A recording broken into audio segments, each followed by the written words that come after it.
Hey guys, and welcome back. Remember last time we did a neural network? We did the IMDb movie reviews for Sentiment, and then we deployed it. Okay, guys, I wanted to show you guys a convolutional network, but a very challenging one. So obviously, with the image data generator, we're going to have a categorical class mode. The batch size is going to be small because look, we only got 64 training pictures and 58 test pictures, validation, however you want to write it off. But you see why this can be difficult to train when there's three classes?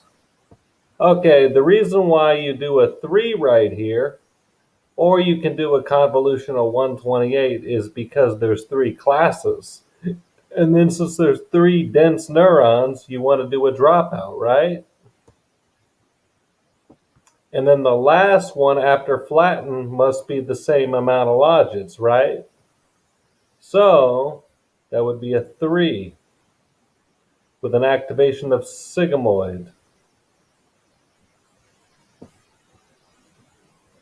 You can do sigmoid for multi-class, or you can do it.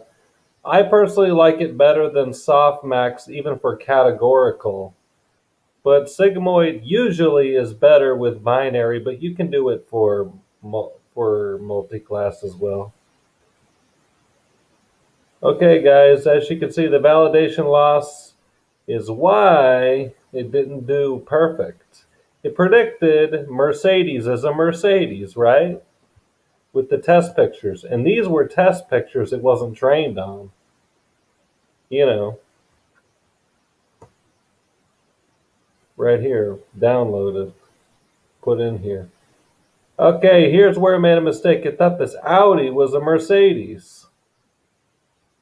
And the Lamborghini, it predicted correct. Now, I want you guys to improve my model. But remember, when you got three neurons, you might want to do some dropouts. Although, feel free to experiment and improve the model. Thank you. By the way, you have to get this one from the the Kaggle Data Science website.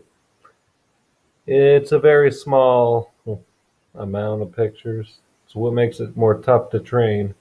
Always do horizontal flip equals true, especially with the small size of training pictures, because this is a form of data augmentation right here. Thank you. See you next time.